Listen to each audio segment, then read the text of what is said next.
And we welcome you to this edition of the Teachables combined with the Plate Meeting Podcasts.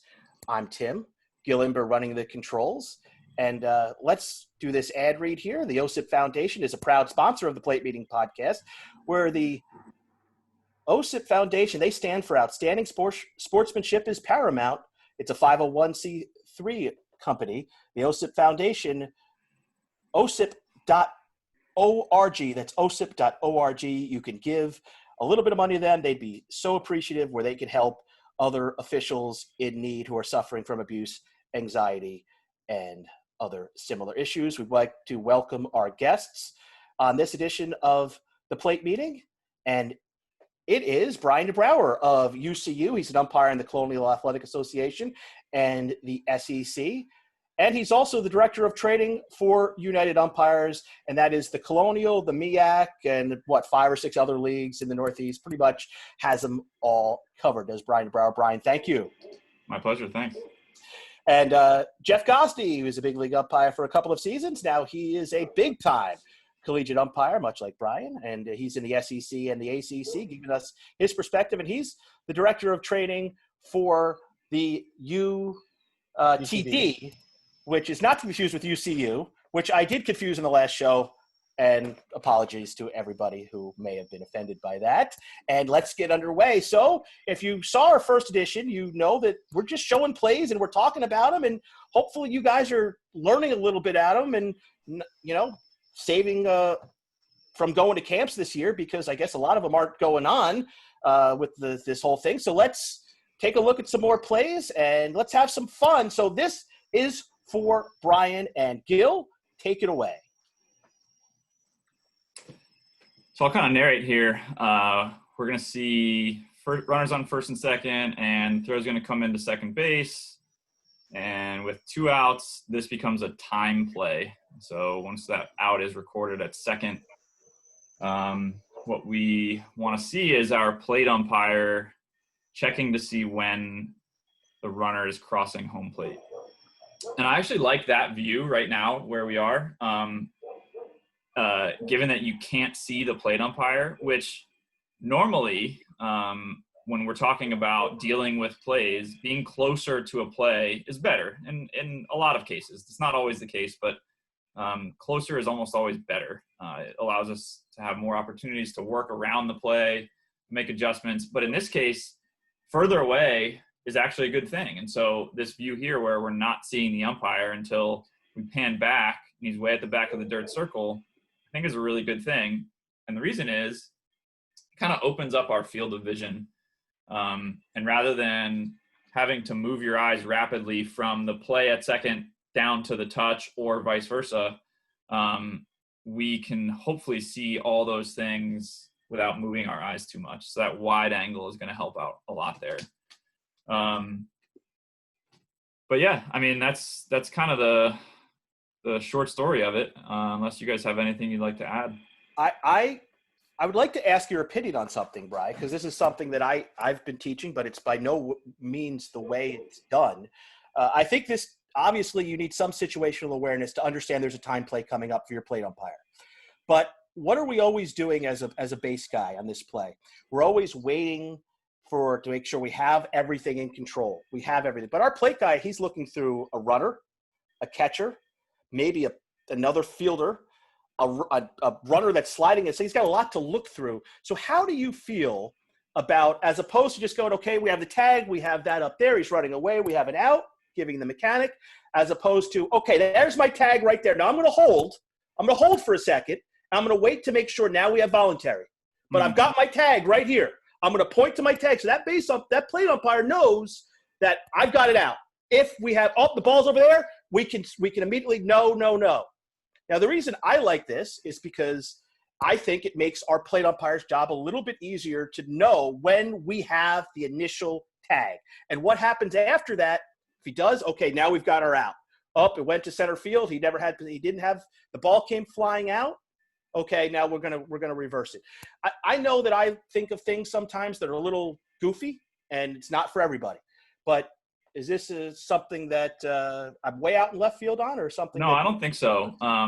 It makes all the sense in the world, and it's funny because I think you talked about in the last one how, Jeff and I, you might see as two of the more progressive thinkers in terms of umpire mechanics. And I think that's probably true. I'm 100% on board with this, but for some reason, this just hasn't become a popular teaching point. It hasn't become part of the common practice for umpiring yet. That doesn't mean it won't happen. But I think it's a great idea. I mean, there's no good way for the plate umpire to know exactly when the tag happened other than an educated guess based on context clues. So the base umpire in this case, helping him with that point can certainly achieve that for him. And Jeff, I'm curious your thoughts. I mean, you're talking about something that this could be a play that happens 2 or 3 times a season if you're working a full year. It's not something that's going to happen all the time. Time plays are rare, but just having another, advanced mechanic in your toolbox, I think could be beneficial down the road. Now, you guys have something, an advantage that I don't have in my leagues, is that you guys have replay. So this is, you can be corrected on these types of things. But Jeff, your thoughts on something maybe for a lower level college umpire to work on? Yeah, I don't, like you just prefaced, if there's replay, I don't see a dire need for it, but anything outside that doesn't have replay, I think it would be beneficial. There was actually a time when I was in the game earlier, our first few years, where the plate umpire would be pointing to show the touch of the plate by the runner coming home, to show that he's acknowledging that the runners touched the plate prior to that potential time play. So I'm not sure why we don't maybe try to transition that into the base umpire making that call, just to help the plate umpire out.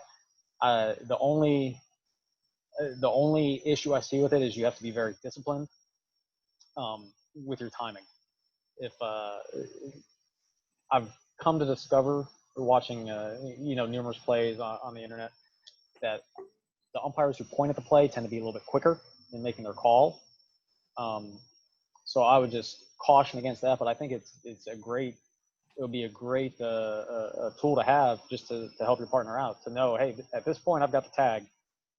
Now it's up to you. Did that runner touch the plate or not? And as long as your timing's good and you're not calling a guy out with the ball rolling away to the first base dugout, I don't see much of an issue. It's still emphasizing proper use of eyes. Mm-hmm. Okay, so you're still I have a tag here, but let me make sure I've got that. But it's just me, I've something that I would teach my youngsters. So that, to me, I'm all about trying to make these guys believable before we send them out into the real world of affiliated baseball.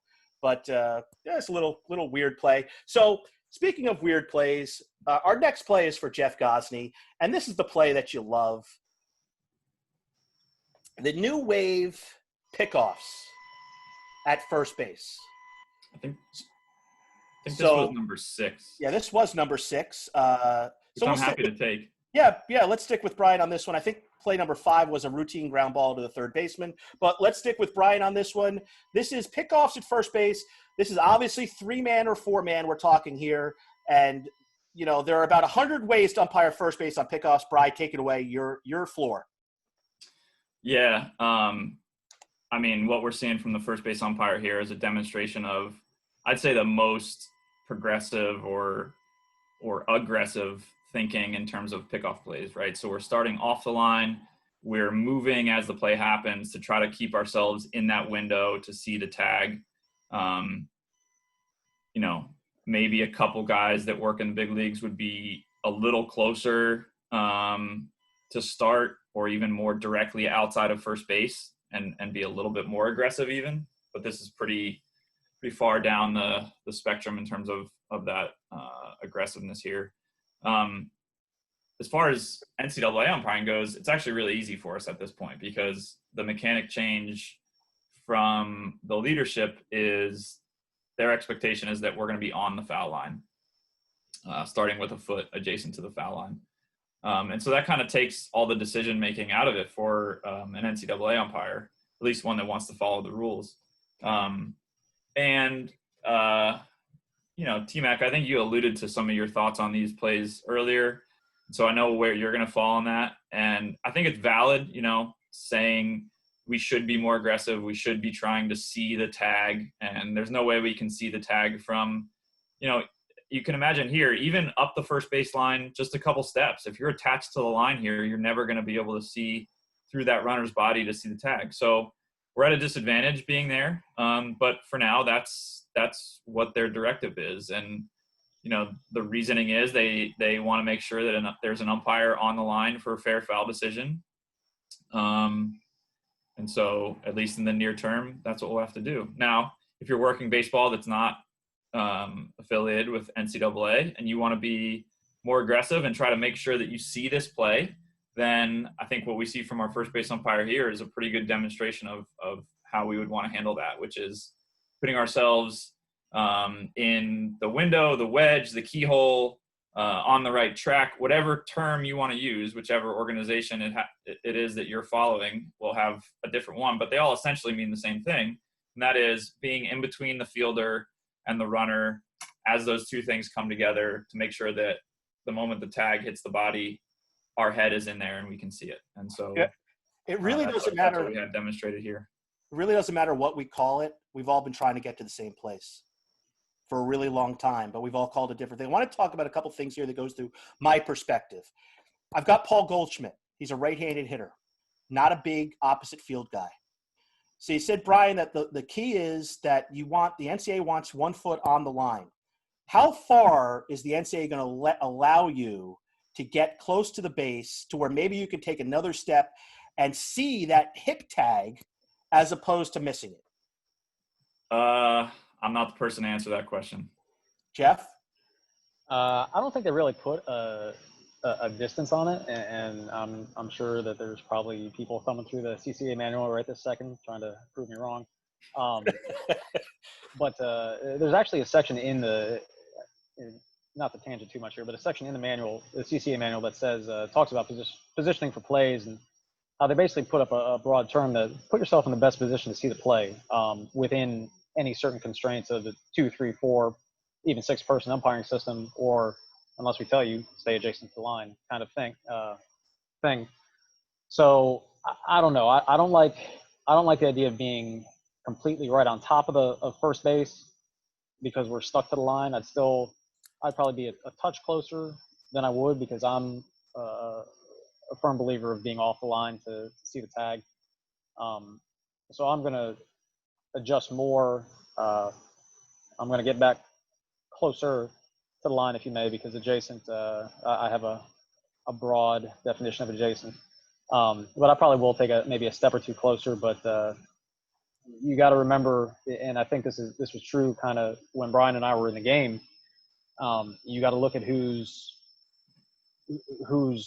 supervising or observing or making the decisions, and 9 times out of 10 it's based on how they umpired, how the umpiring was in their era, because there were still supervisors when Brian and I were on the field that would want us deep, want us right foot on the foul line, 15 feet deep, so we can see the front edge of the base. And it just wasn't evolving with the game, with replay, and the way runners were taking advantage of the new contorted swing move slides. So I think I would move a touch closer to the base, but still try to keep some distance to not get destroyed. And again, there's some guys that have umpired with me for a number of years going, wait a minute, look, I don't think you should always be that close to first base. And I'm going to give you, if I have a big lefty pull hitter, use your common sense. If he's going to yank one, Goldschmidt's in all likelihood not going to line drive one right at me at first base. Right-handed batter, for the most part, is not going to do that. But a lefty, you might have to adjust back. Does my pitcher have a good pickoff move? Do I want to be able to see that heel if he's doing whatever they're calling it this week? But the spike show that I call it, the spike show, and he's going to come over. I don't want to miss the ball. Does the runner from first base have any speed? Is he taking a 2-step lead versus a 4 or 5-step lead? Where's the first baseman position? In this case, he's off the line. There are a lot more factors to where I'm just going to stand in this one particular location. So to me, a play at first base could be 13 different positions around there to be in the best possible location. Absolutely. You just a 40-second spiel right there. It just summed up that there's this. The pickoff play at first base is umpiring. That's all it is umpiring. I can't tell you XYZ, 13 feet, 5 feet, 6 feet, 45-degree angle, because there's so many different things that go into it. and you're reading that play before the play even before the ball's even put in play. Because, like you said, is it a right-handed pitcher? I'm going to stay closer to the line because I know I can get an extra step off the line, because it's going to be the runner's going to take a longer lead, and he's going to have a slower move to first. If it's a lefty, I'm going to start closer and maybe an extra half step off the line because I know I can't move because that throw is going to get there quicker. So there's just so much going into a pickoff play that it really can show instincts, and not necessarily the instincts we talk about with the imminent play and making adjustments, but just the instincts of knowing the situation before it even happens, before they even think about what's going to happen. Just the instincts of, I got a fast runner. Everything you just said, instincts. It's all instinctual. And it should be, and we hope that you're getting a kick out of it at home. Should be a lot of fun. Every play, every year you get a guy on board. This game's boring. Game should never be boring. There's always the next play. Is he that 4-hole hitter? He hasn't gotten him out. It's a 9-1 game. I wonder what he's going to throw him to lead off. There's always something to be focused on. And Gil, your focus now is, I believe we're going to go back to play number 5 for Jeff Gosney. And by the way, fellas, if you guys haven't checked out UTD, the umpiring group on Facebook, UTD Umpires, go give them a like and follow them. Like, do it now. Like, we'll wait. I'll give it 10 seconds and do that, because every day you've got some of the biggest names in college umpiring talking about some really interesting plays. And you see, I don't want to say their name, but you know who they are, Jeff. And it's just unbelievable, the discussion that you guys are able to promote over at UTD. And I, for one, appreciate it very much. Thank you. Appreciate that. So, Gil, this is a play, ground ball to the third baseman. And this is not the play. Okay. This is a different play. Let me see here. This is there might have been a technological error that someone who happens to run Close Call Sports might have made in play 5, but this is the next play I have. Okay, I'll ship that along. It's a well-oiled machine, folks. Let's take a look at the next play, and I believe this is for Jeff, right? Yes. So we're going to look at this from a college perspective, despite being on the short field. And this is a play that I brought up because it evoked from discussion a couple of years ago. And this has happened. I've seen this at a lot of levels. It just shows if you have the guts to call it or not. So what do you have here? You've got a crazy play. Guys are running all over the place. And then you've got a coach. And it's hard to see from what happened at that angle, Gil. Did we fast forward this? But the coach here is going to tap the runner twice and then push the runner home. And I bring this up because there's been some discussion on the internet recently about coaches assisting runners. And I wanted to define it here and give Jeff, you the platform to define it. Yeah, I think this is a perfect example of physical assistance by a base coach. Just real brief on the rule. You have to judge some type of intent. The rule doesn't it's not just a blanket. If the coach touches the runner, he's out. He has to do something without the rule in front of me. I'm just kind of paraphrasing here. He has to do something to intentionally help that runner advance or return to a base. And this right here, I believe, in my judgment, is a perfect example of this coach telling this runner to advance. He's pushing him. He's physically assisting him. He's telling him go with his hand, with his actions. And this was a great job of this umpire. This is it's an easier call because we're using a multi-umpire system here where third base umpire is on the line. This could be a bit trickier in the 2-umpire system or even the 3-umpire system, depending on where that third base umpire is. But you notice it's right in front of him, and this umpire jumps on it, and I just think this is a perfect example of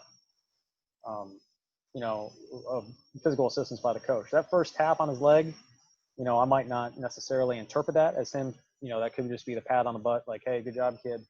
But he does it again, and then a little more forcefully persuades him to go home. That 100% is going to be physical assistance.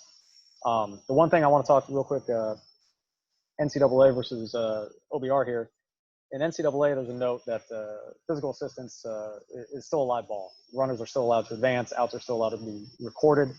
But for OBR, this would be a dead ball situation because of where the rule actually falls in the rule book. It's in the 601A, the interference section. And we know at the end of that rule, it talks about the penalty for interference is always a dead ball. So this would be a rule difference between NCAA and professional baseball, OBR.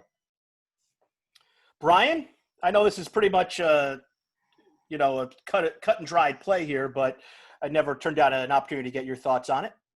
The only thing I'd add is something you hinted at earlier, which is having the courage to make this call. Jeff broke down all the X's and O's and the rule and everything like that, but then you have to put yourself in the shoes of that umpire and think, would I have the courage to make this one? And it's easy to do watching it on video, but it's a lot harder when you're standing out there on the field. And I think one thing that we have to realize is almost everything we do these days is on video.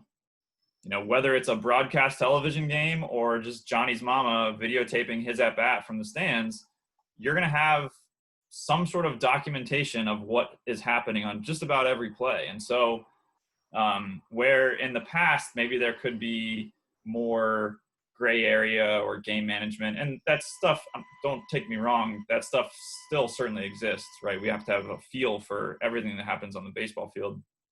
But if we umpire with the rule book in front of us, then we should make calls like this and have the courage to do so. So I applaud this umpire. And this was a really big situation. I think this sent a team home from contention in the World Series. So, I mean, it doesn't, in the world of Little League Baseball, it really doesn't get any better than I love that call, bro. I want to work with that guy.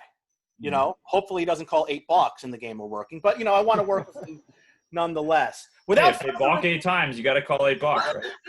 Well, it depends the level of game. Lately, it's been a lot of 13U around these parts, although I'm staying in the house. Another play that we've been talking about ad nauseum. It's not a very exciting play, but it's a ground ball to the third baseman. And we've all had these plays that are wide open, right? Okay, we got this play coming, and this play is for Jeff, and Gil will – I think eventually – why won't this play load, Gil?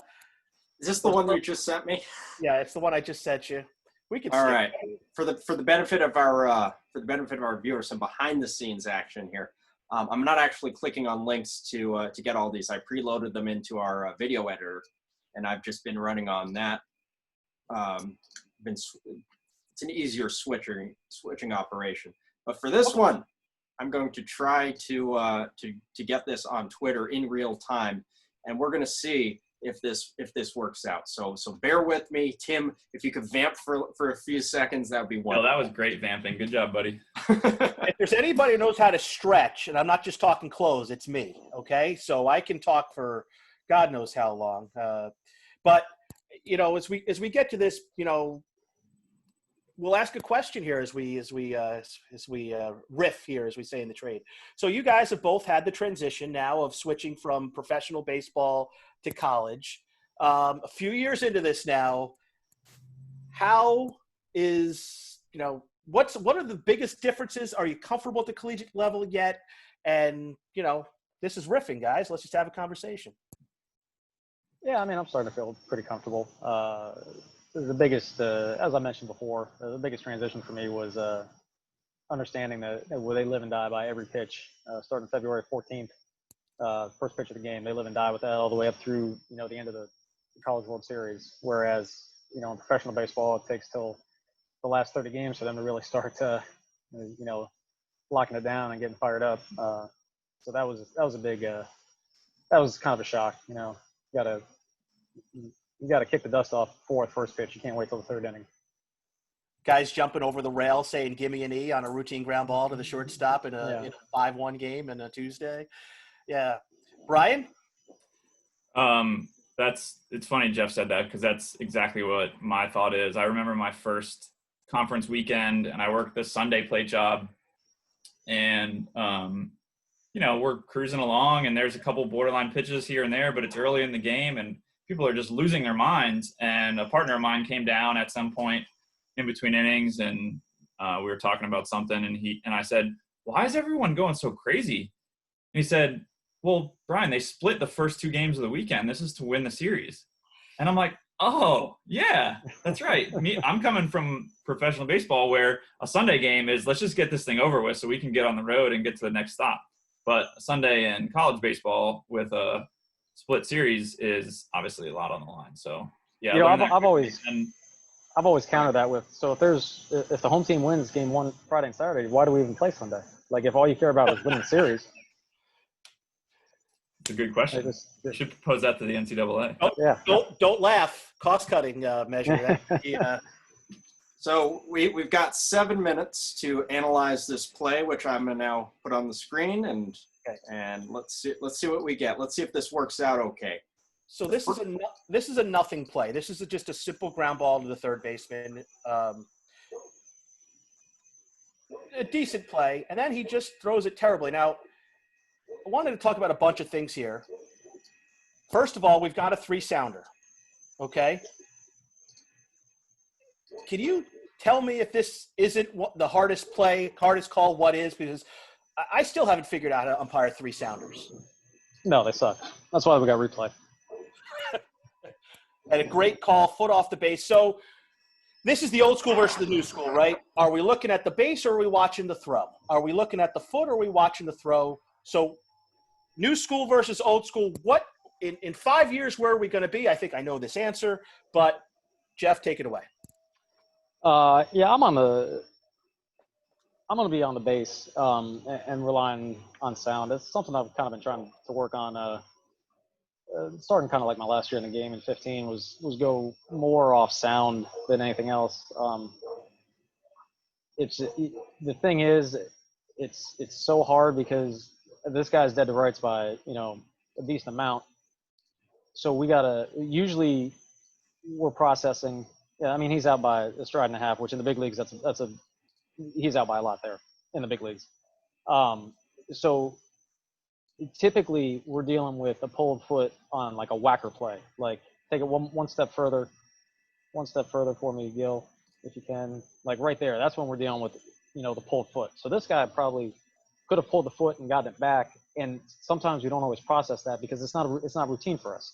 The pulled foot kind of falls into that category of routine, like what we're kind of as umpires wired to be looking for.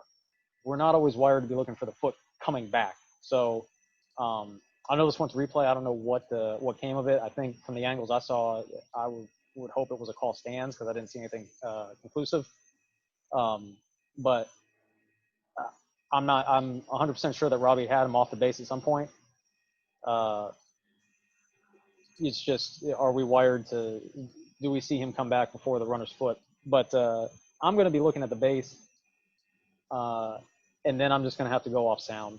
And then hopefully my brain tells me, the dirt, thud, pop, or, whatever it is we're looking for. Because a lot of times, especially for younger umpires, younger is a bad term, less experienced umpires or umpires who haven't been trained in really focusing on the base and listening for the sound.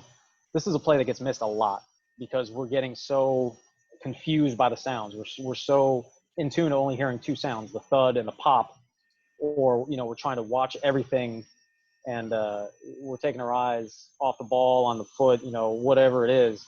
So the 3-sounder, that extra sound really, and for as simple as it is, one extra sound, it really screws up our thinking as umpires because that's just not something. It's somewhat routine, but not in the same sense of, the typical play at first. So I'm going to try to focus more on the base and rely on just that thud or the pop in the glove. And sometimes it's not going to be as pronounced because it's going to slow up a little bit off the dirt. But that's what I'm going for. And then I'm going to transition back to the glove to find that ball. I actually had one in Toronto the end of the year in 14 where it was a very soft hopper into Christian Walker's glove for Baltimore, and right as he's turning it over, and it was kind of like the same thing, the guy would have been out by a step and a half, and if I hadn't gone to the glove to see him actually have the ball on the ground, I would have been calling the guy out and walking away and looking like a fool. But yeah, definitely definitely go focus on the base. Let me rephrase that. I would highly suggest you focus on the base and try to get in tune with the sound of the ball hitting the mitt and the runner's foot on the base. I've got that was a ramble. I'm not sure if that no. was very coherent. This is the tricky part, right? So 90 degrees versus on the line. You know. Yeah. Okay. Yeah. Let me hit that real quick too. There was something I was thinking about when it initially played. You know, for a very long time, umpire school, you know, how Brian and I learned it, and you from going to umpire school, we always learned the 90 degrees. But when you think about it, what direction do we usually go for a pulled foot? We tend to come back to the line. So if you've seen or paid attention to in the past, I don't know, maybe 7-ish years, it's probably when I first got on the call-up list, there was a push by umpires in the big leagues to be a step or two off the line because they're looking more at the pulled foot. Because believe it or not, and this is a perfect example from these camera angles, there's no good look at that. The umpire is the one that has the best look at this. Like right here, yeah, he could be off the base, but to me, if I'm in replay looking at this right now, that's a stance. I can't tell you 100% that he is on the base, touching the base or not touching the base. So I've started to transition more into being a step or two off the line, not so much of as you might see some veteran umpires in the big leagues being just a step off. I'm going to be, 2 to 3 steps off. So I have that look, just like we talked about with tag plays. This is no different than a tag play of a runner. Well, obviously it is a tag play because that's what it's defined as, but a physical tag of a runner. You want to have that look, that train track, the wedge, the keyhole of that fielder's foot touching the base. That is the most important part of that play up until firm secure possession. So here's something that's interesting. As a little bit of an umpire historian, and Jeff, you might know this too, because I think you are as well.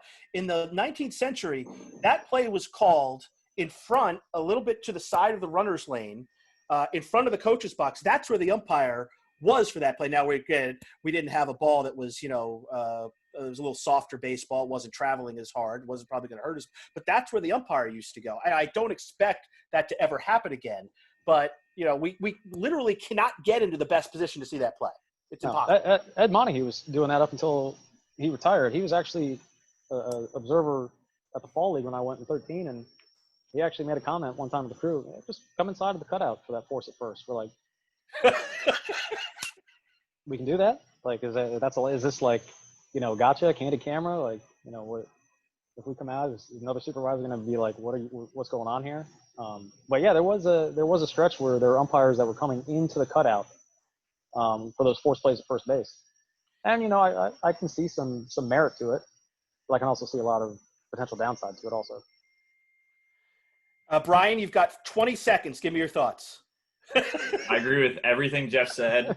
The way we miss plays at first base, big misses that everybody knows, is by having our eyes getting to the base too late. When we try to read a true throw for too long and we get stuck, that's when we call a guy out who's safe by a step, and everybody in the stands and everybody else on the field knows it, and we're the only one who doesn't. So if you don't want to miss plays like that, big misses, get your eyes to the base early. Got to thank my guests, Brian deBrauwere, Jeff Gosney. We hear you guys are liking this. We're going to have another couple of these for you. Stay tuned. You're watching. This is the Plate Meeting. It's over now. We're leaving. Bye. See you next time. Adios.